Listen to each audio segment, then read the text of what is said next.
جے کر دین علم وچ ہوندا سر نیزے کیوں چڑھ دے ہو 18,000 عالم جو آہا اگے حسین دے مردے ہو 18,000 عالم جو آہا اگے حسین دے مردے ہو جے کر مندے بیعت رسولی پانی بند کیوں کر دے ہو جے کر لحاظ سروردہ کر دے تے تمبو خیمے کیوں سڑ دے ہو تے صادق دین دا تنہا ہوندا ہے جڑا سر قربانی کردا ہو ہر معاشرے میں ایک شخص ہوتا ہے وہ اکیلا ہوتا ہے وہ علم اٹھا کے چلتا ہے وہ اپنا سر بھی قربان کرتا ہے اور معاشرے کی اصلاح کرتا ہے. اور اب میں جس شخصیت کو دعوت دینے جا رہا ہوں درس و تدریس سے ان کا تعلق ہے. لوگوں میں علم کے ساتھ ساتھ آسانیاں بانٹنے کا ہنر انہیں آتا ہے. قائد اعظم یونیورسٹی کے وائس چانسلر ہیں. وائس چانسلر کی جو کمیٹی ہے اس کے چیئرمین ہیں. انتہائی معتبر علمی ادبی شخصیت ہے. آپ کی بھرپور تالیوں میں ڈاکٹر محمد علی. بسم اللہ الرحمن الرحیم. ان اللہ ملائکاتہ یصلون علی النبی یا ایھا الذین آمنوا صلوا علیہ وسلموا تسلیما. میں بہت مشکور ہوں قاسم علی شاہ صاحب کا اور قاسم علی شاہ فاؤنڈیشن کا کہ انہوں نے مجھے موقع دیا کہ میں آپ کی خدمت میں حاضر ہوں. اور یہ میرے بہت دل کے قریب یہ موضوع ہے صوفیزم اور صوفیاء کا کردار بر صغیر کے معاشرے میں اور بالخصوص جو ہمارا معاشرہ بنا ہے یا جو سوشل کوہین ہے یا جو سوشل بلڈنگ ہے یا جو اس سوسائٹی کو بنایا گیا ہے اس سوسائٹی میں صوفیاء کا کیا کردار رہا ہے کیا کردار ہے اور صوفیاء کی تعلیمات کی روشنی میں کس طرح ہم اس معاشرے کی اصلاح کر سکتے ہیں. میں ابھی جسٹس صاحب کی بڑی خوبصورت گفتگو سن رہا تھا. شاہ صاحب میں بایو ٹیکنالوجی کا پروفیسر ہوں اور میرا تعلق جھنگ سے ہے. اور میں جب چھوٹا تھا تو حضرت سلطان باہو کے بارے میں پڑھتا تھا کیونکہ اسی خطے سے میرا تعلق ہے اور میں سائنس کا طالب علم ہوں. اور میں ہمیشہ یہ سوچتا تھا کہ ہمارے جو صوفیاء ہیں ان کے اندر جو علم ہے وہ کتنا ہے اور کہاں سے آیا ہے, انہوں نے علم کہاں سے حاصل کیا. اور ایک تو علم ہے, ایک ان کا جو سوشل ریفارم کا جو ان کا کردار ہے, جو انہوں نے اس معاشرے کی تشکیل میں جو کردار ادا کیا ہے اس کے بارے میں سوچتا تھا. پھر جو ہم بہت زیادہ ہمارا جو ہمارا کریکولم ہے اس میں ہم بہت زیادہ ویسٹ کے شعراء کو پڑھتے ہیں اور ہم ان کو اپنے طلباء و طالبات کو بہت سارے جو مغرب کے شاعر ہیں. میں آپ کو اس بات کا یقین دلاتا ہوں کہ بابا بلے شاہ سے بڑا شاعر کوئی ہو ہی نہیں سکتا, کوئی ہو ہی نہیں سکتا. ہم نے کبھی ہم نے اپنی نوجوان نسل کو بابا بلے شاہ پڑھایا ہے. ابھی آج میں حضرت سلطان باہو کے بارے میں بات کرنا چاہتا ہوں. As a reformer, as a thinker, as a philosopher, وہ کتنے بڑے فلسفی تھے, وہ کتنے بڑے ریفارمر تھے. ان کی ایک کتاب صرف پنجابی میں ہے, 40 کتابوں کے مصنف ہیں. فارسی میں شاہ صاحب ان کی کتابیں ہیں, عربی میں 7 زبان شاعر ہیں. اور معاشرے کی تشکیل میں یہ جو خانقاہی نظام ہے, خانقاہ اور درگاہ میں فرق ہے ڈاکٹر سغرا. خانقاہ تو درویش خود بناتا ہے جیسے شاہ صاحب, پھر بعد میں درگاہ بن جاتی ہے تو وہ پھر درگاہ میں ہم جیسے جو گدی نشین ہیں وہ آ جاتے ہیں. تو میرا تعلق بھی سید گھرانے سے ہے, جھنگ سے میرا تعلق ہے. اور یونیورسٹیز میں مجھے 3 یونیورسٹیز میں وائس چانسلر رہنے کا اعزاز حاصل ہوا ہے. یونیورسٹی جھنگ کا بھی میں وائس چانسلر رہا ہوں, گورنمنٹ کالج یونیورسٹی فیصل آباد کا وائس چانسلر رہا ہوں اور قائد اعظم یونیورسٹی کا وائس چانسلر رہا ہوں. تو میں یہ سمجھتا ہوں کہ ہمارے معاشرے میں جب ہم اپنے طلباء و طالبات کو پڑھا رہے ہوتے ہیں تو ہم ان کو اپنے جو ہماری یوتھ ہے اس یوتھ کو ہم یہ سمجھتے ہیں کہ کس قسم کے گریجویٹ ہم پروڈیوس کریں. وہ خواندہ ہو.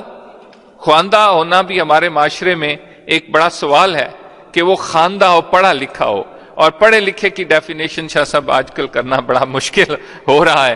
اور وہ خواندہ ہو, کسی سبجیکٹ کا ایکسپرٹ ہو, وہ امپلائیبل ہو, وہ ایسا نالجبل گریجویٹ ہو جیسے صاحب. لیکن ایک چوتھا جو کمپوننٹ ہے کہ کیا وہ بہترین انسان بھی ہے, اس کمپوننٹ کو ہم نے ہمیشہ اگنور کیا. اور مجھے جس بھی یونیورسٹی میں وائس چانسلر رہنے کا یا پڑھانے کا موقع ملا تو میں نے زیادہ فوکس پاکستانی معاشرے میں یہ جو چوتھا کمپوننٹ ہے کہ وہ ایک اچھا انسان ہو, اس کے اوپر فوکس کیا. اور ہمارا ٹینیور 4 سال کا ہوتا ہے. جیسا میں ہر یونیورسٹی میں 4 سال میں نے کوشش کی کہ 1000 سے زیادہ جو کو کریکولر ایکٹیویٹیز کے فنکشن ہیں وہ کرائے جائیں, جس میں کہ لٹری فیسٹیولز تھے, جس میں جشن بہاراں تھا, اور جس طرح صوفی. مقصد اس کا وہی ہے جو آپ کرنا چاہتے ہیں کہ ہم اس معاشرے کو مثبت کیسے بنائیں. اس کی سوچ کو, انسانی معاشرے میں رہتے ہوئے اختلاف رائے نارمیلسی ہے, ہونی چاہیے. شاکر شوجابادی کا کلام ہے کہ کملے آسے تو چنگے آسے, شعور آیا ہے اداس تھے. جہاں شعور ہوگا وہاں اداسی بھی ہوگی, وہاں اختلاف رائے بھی ہوگا. کسی بھی ایک نارمل معاشرے میں رہتے ہوئے اختلاف رائے ہونا نارمیلسی ہے. ہم اس کو برداشت ہی نہیں کرتے. جس معاشرے میں اختلاف رائے نہیں ہوگا وہ معاشرہ ایک نارمل معاشرہ ہے ہی نہیں, وہ آگے بڑھ ہی نہیں سکتا. لیکن ہمارے ہاں بہت بڑے بڑے جرنلسٹ, بہت بڑے بڑے مفکر بیٹھے ہوئے ہیں. جناب والا, ہم معاشرے کی کس قسم کی تربیت کر رہے ہیں کہ ہم اختلاف رائے کو برداشت ہی نہیں کرتے. میں اس طرف دیکھ رہا ہوں, آپ اس طرف دیکھ رہے ہیں, آپ کو کچھ اور نظر آ رہا ہے, مجھے کچھ اور نظر آ رہا ہے, آپ کو بھی ٹھیک آ رہا ہے, مجھے بھی ٹھیک رہا ہے, لیکن ہم اس کو برداشت ہی نہیں کرتے. تو یہ جو معاشرہ ہے, اس معاشرے کی اصلاح کے لیے جو صوفی کا پیغام ہے, جو خانقاہ ہے, اس کی طرف ہمیں دیکھنا پڑے گا. صوفی خانقاہ کس کو کہتے ہیں؟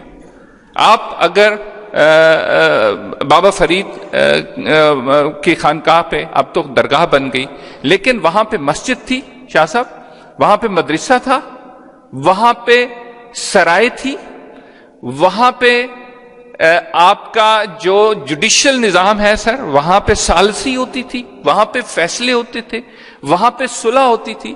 یہ بابر حسن بروانہ ابھی ممبر ہیں الیکشن کمیشن, تو ایک سیزن بیوروکریٹ ہیں میرے گاؤں کے ساتھ, ان کو بابر نامہ اس میں لکھا ہے کہ ہم لوگ جب پاک پتن آئے تو ہمارے بزرگ جو تھے ان کا وہ ان کی جو سکسیشن کی لڑائی تھی, اور وہ جو ان کا بزرگ تھا, بھروانہ ٹرائب کا بزرگ تھا, وہ راجپوت تھا, وہ یہاں پاک پتن آ گیا اپنے بھائی کے خوف سے, اپنے بھائی کے خوف سے شاہ صاحب.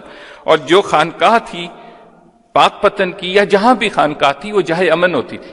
جب وہاں پہ لوگ آ جاتے ہیں, اور آپ اگر دیکھیں یہ لاہور بھی مدینۃ الاولیاء ہے, یہاں بھی اولیاء بے پناہ اولیاء ہیں, اور وہ کیوں یہاں آئے, کیوں اولیاء ملتان میں آئے؟ تو آپ جہاں عطا ہوگی وہیں گدا ہوگی. یہ بات آپ ذہن میں رکھ لیں کہ گدا کہاں ہوگی, وہ گدا بھی ہے, گرما بھی ہے, گورستان بھی ہے, اور آپ دفن ہونا کہاں چاہیں گے؟ جہاں پہ جو ایک نیک مقدس جگہ ہوگی وہاں دفن ہونا چاہیں گے. اور گرما ہوگا تو پھر روئی نرم ہوگی, آم میٹھا ہوگا. یہ ساری چیزوں کو آپ کو غور سے دیکھنا پڑے گا. اور ہمارے صوفیاء لاہور میں کیوں آئے؟ لاہور میں بھی یہی ساری چیزیں ہیں. لاہور بھی ایک محبت کا شہر ہے, لاہور میں بھی ادب ہے, لٹریچر ہے, اور یہ ساری چیزیں آپ دیکھیں. اور پھر جیسے مسافر چلتے تھے تو کچھ مسافت کے بعد وہ رک کے آرام کرتے تھے, اور وہاں پہ سرائے ہوتی تھی, وہاں پہ وہ ٹھہر جاتے تھے. وہ پہلے ابھی ہماری زندگی میں بھی لوگ مساجد میں بھی سو جایا کرتے تھے مسافر, لیکن اب کیسے؟ اب مسجدیں محفوظ نہیں ہیں, اب کوئی درگاہیں محفوظ نہیں ہیں, کوئی عبادت گاہ محفوظ نہیں ہے. تو ہم معاشرے کو کس طرف لے کے جا رہے ہیں؟ لیکن میں یہ بات کرنا ضروری سمجھتا تھا, میں حضرت سلطان باہو کی طرف آنے سے پہلے, کہ میری دلچسپی کیوں ہے صوفیزم میں. چونکہ میں یہ سمجھتا ہوں کہ ہمارا جو آج کا معاشرہ ہے، جس معاشرے میں ناانصافی ہے، جس معاشرے میں عدم برداشت ہے، جس معاشرے کے اندر اس قسم کے مسائل پیدا ہو گئے ہیں جو کہ ایک عام ترقی یافتہ معاشرے میں نہیں ہونے چاہیے، اور ہمارے تمام مسائل کا حل صوفی کے پیغام میں ہے۔ ایک بابا بلے شاہ کا کلام ہے، میں حضرت سلطان باہو سے آنے سے پہلے، کہ ویکھ بلیا آسماناں تے اڑدے پکھی، ویکھ تے صحیح کی کردے نے، کدی کسے نے پنکھ پکھیرو بھکھے مردے ویکھے نے، نہ ہی کردے رزق ذخیرہ نہ بھکھے مردے نے، بندے ہی کردے رزق ذخیرہ بندے ہی بھکھے مردے نے۔ وہ جو پرندے ہیں ان کو اللہ پہ ایمان ہمارے سے زیادہ ہے۔ ہم رزق ذخیرہ کر رہے ہیں، ہم جوڑتے جا رہے ہیں، چیزوں کو اکٹھا کیے جا رہے ہیں، ہماری اولاد کے کام آئیں گے، ہم بیمار ہو جائیں گے تو ہمارے علاج کے کام آئیں گے، ہم بڑھاپے میں ہماری روزی، جس نے پیدا کیا ہے اس نے روزی روٹی کا انتظام کر دیا، اس نے روزی روٹی کا انتظام کر دیا ہے۔ آپ کو اللہ پہ یقین کیوں نہیں ہے؟ آپ کیوں نہیں سمجھتے کہ جو ہے اس کو دے دو، جب دے دیں گے تو وہ earn spend and God will send. آپ جب کمائیں گے، خرچ کریں گے تو اللہ اور بھیجے گا۔ آپ اگر اپنے پاس حفاظت سے رکھ دیں گے تو پھر اللہ بھیجے گا ہی نہیں، کیونکہ آپ کے پاس تو پڑا ہو، آپ کو تو اللہ پہ یقین ہی نہیں۔ تو صوفی کا پیغام، جیسے میں نے یہ کہا کہ حضرت سلطان باہو کو اگر آپ دیکھیں تو جو معاشرہ جس کا قیام حضرت سلطان باہو کی نظر میں، قادریہ سلسلے کے بڑے باعلم صوفی تھے، یہ شاعری کرنا بھی جیسے صاحب بڑا آسان کام نہیں ہے۔ علامہ صاحب کو بھی آپ نے پڑھا ہوگا کہ کسی نے علامہ صاحب سے سوال کیا تھا کہ آپ کے پاس کیا ثبوت ہے کہ ریولیشن ہوتی تھی، پیغمبر پہ وحی آتی تھی؟ تو علامہ صاحب نے یہ کہا فوراً ایک سیکنڈ میں کہ میرے جیسے ادنا غلام پہ ہوتی ہے۔ اور یہ جو تو پھر آپ پیغمبر کی کیا بات کرتے ہیں، میں تو غلاموں کا غلام ہوں۔ تو یہ جو شاعری ہے یہ بھی نازل ہوتی ہے۔ اب آپ حضرت سلطان باہو کی جو ابیات ہیں، باہو ہیں، ایک ایک کے اوپر یہ 200 ہیں جو پنجابی میں ہیں، ایک چھوٹی سی کتاب ہے، آپ ضرور پڑھیں اور غور بھی کریں۔ آپ کو پتہ لگے گا کہ علم کیا ہے، آپ کو پتہ لگے گا کہ اسلام کیا ہے، آپ کو پتہ لگے گا کہ شریعت کیا ہے، آپ کو پتہ لگے گا کہ طریقت کیا ہے۔ تو حضرت سلطان باہو کے ایک کلام سے میں اپنی بات کا آغاز کرنا چاہتا ہوں کہ حضرت سلطان باہو کا مرشد کامل کا ایک فلسفہ ہے۔ آپ نے بہت ہی مشہور زمانہ کلام ان کا سنا ہوگا، الے فلا چمبے دی بوٹی میرے مرشد من وچ لائی ہو۔ آگے نفی اسبات دا پانی پیتا۔ اب یہ سنیں، یہ علم ہے نیگیٹو اینڈ پازیٹیو۔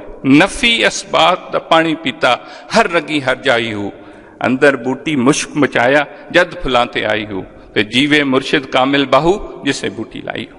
تو یہ حضرت سلطان باہو کا مشہور زمانہ کلام، آپ سب نے اس کو سنا ہوگا۔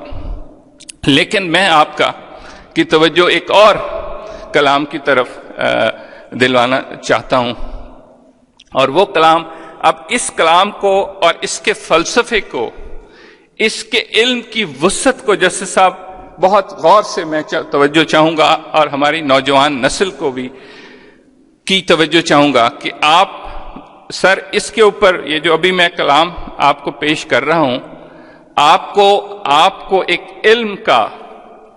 علم کا سمندر اس کلام میں نظر آئے گا۔ شاہ صاحب، یہ تن میرا چشمہ ہوئے مرشد ویکھ نہ رجاؤں، پورا جسم میرا، یہ تن میرا چشمہ ہوئے مرشد ویکھ نہ رجاؤں، لولوں دے وچ لکھ لکھ چشمہ۔ اب یہ لولو 2.2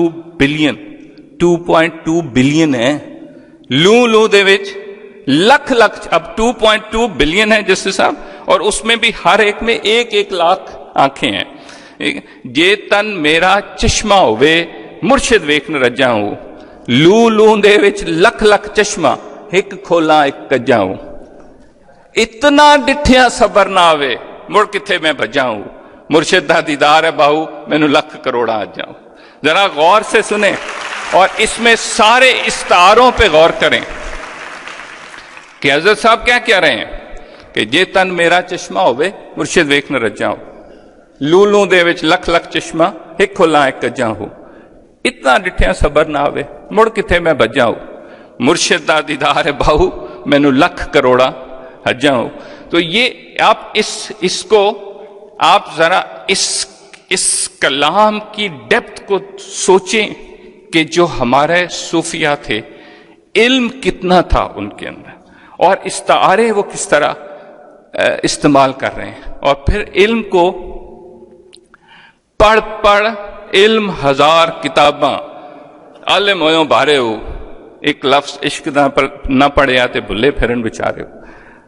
بابا صاحب نے بھی یہ کہا ہے کہ پڑھ علم تے فاضل ہوئوں، کدی اپنے آپ نو پڑھیا ہی نہیں، بھج وڑنا مندر مسیدی، کدی من اپنے چ وڑیا ہی نہیں، لڑنا ہے روز شیطان دے نال، کدی نفس اپنے نال لڑیا ہی نہیں، تے بلے شاہ آسمانوں اڑدے پھڑنا ہے، جڑے گھر بیٹھے ہیں انہوں پھڑیا ہی نہیں۔ اپنے آپ کو، اپنے نفس کو تو پکڑو، آپ دوسروں پہ، جو ابھی جسٹس صاحب کہہ رہے تھے کہ ہم وہ معاشرہ ہو گئے ہیں جو اپنے اندر کے کسی بھی خامی کو ہم اپنے لیے تو وکیل ہیں سر اور دوسروں کے لیے جج ہیں، یہ ہے ہمارا معاشرہ۔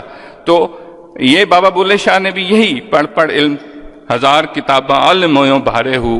اب یہ علم کی بادشاہ سب ہو رہی ہے، اور ابھی میں ایک اور کلام کی طرف آ کے آپ کی اس طرف توجہ دلانا چاہ رہا ہوں کہ علم کے بارے میں بھی جو میں نے پہلے بات کی تھی، حضرت سلطان باہو نے یہ کہا ہے کہ جے کر دین علم وچ ہوندا، شاہ صاحب یہ بات بڑی غور طلب ہے، جے کر دین علم وچ ہوندا سر نیزے کیوں چڑھ دے ہو، 18,000 عالم جو آہا اگے حسین دے مردے ہو، 18,000 عالم جو آہا اگے حسین دے مردے ہو، جے کر مندے بیعت رسولی پانی بند کیوں کر دے ہو، جے کر لحاظ سروردہ کر دے تے تمبو خیمے کیوں سڑ دے ہو، تے صادق دین دا تنہا ہوندا ہے جڑا سر قربانی کردا ہو۔ ہر معاشرے میں ایک شخص ہوتا ہے، وہ اکیلا ہوتا ہے، وہ علم اٹھا کے چلتا ہے، وہ اپنا سر بھی قربان کرتا ہے اور معاشرے کی اصلاح کرتا ہے۔ یہ ہے وہ پیغام جو ہمارے صوفیہ نے دیا ہے۔ اب آپ کو میں نے چند مثالیں دی ہیں کہ ہمارا صوفی، ہماری درگاہیں، اس معاشرے میں کیا اہمیت تھی۔